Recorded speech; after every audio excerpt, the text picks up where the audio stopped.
Welcome to Labrynth To Lord Stanley, Day 11. I know this video is kind of late. The Penguins game between the New York Islanders is going to start in under 2 hours, and to be honest, I kind of thought about skipping yesterday and waiting until the Penguins-Islanders game finished, and then putting Friday's and Saturday's games all into one video.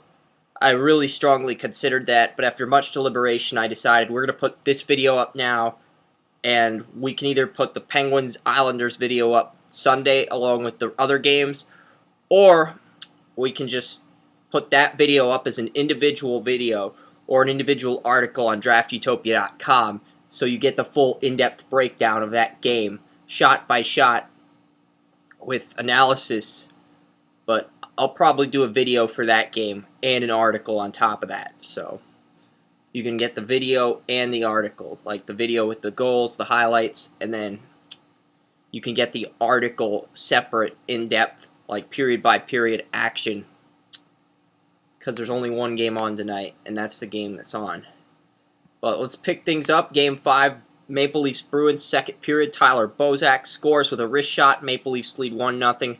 Third period, Clark MacArthur. Maple Leafs up 2-0. Zdeno Chara scores in the third period. It's not enough. The Maple Leafs win 2-1. Boston still leads this series 3-2. And I predicted that the Bruins would win this series in 6 games. That's the way it looks right now. Capitals won 2-1 in Washington. They lead the series 3-2. And for a second there, it looked like the Washington Capitals were going to collapse. The New York Rangers were going to gain the momentum in this series. And the Capitals, they reassert control of this series. And now you go back to Madison Square Garden for Game 6. You've got to close things out. If you don't, it's back to the Verizon Center for Game 7. That was funny. I almost said United Center for a second. That's where the Bulls and Heat played last night. And if you want to watch a Bulls Heat YouTube video, you can check out Jonathan Mathis, a friend of mine who does an outstanding job with NBA coverage for YouTube videos.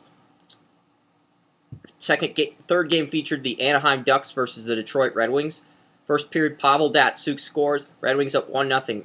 Anaheim scores in the second period to tie the game at 1. Henrik Zetterberg, power play goal. Red Wings lead 2-1.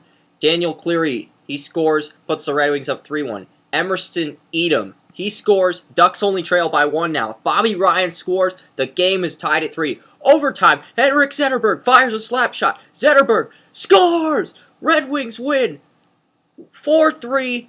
The Red Wings win, and there will be a Game 7 in Anaheim, folks.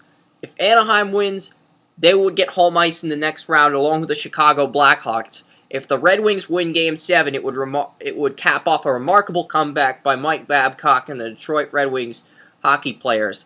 And the Red Wings would go to the United Center to face the Chicago Blackhawks in that Western Conference semifinals matchup. Two divisional rivals with a lot of history, a lot of tradition in Chicago and Detroit. They would get together and meet in the second round of the NHL playoffs. Final game featured the St. Louis Blues and the Los Angeles Kings. Game 6 at the Staples Center. First period, Drew Doughty. Doughty scores and puts the Kings up 1-0. Second period, Blues tie the game at 1.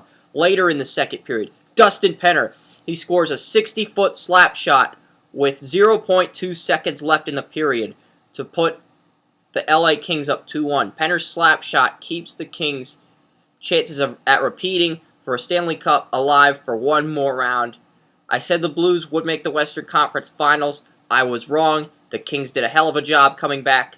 And with the Kings winning, things just got a lot more interesting. The Kings have a chance to go to the Western Conference Finals and will draw a division rival within the Anaheim Ducks or the San Jose Sharks. If you want the Penguins-Islanders recap, let us know. If you want just the article up on draftutopia.com, let us know. Also, check out draftutopia.com's Facebook page on Facebook and like us there. This is Chris Ransom for Draft Utopia, Day 11. We're done.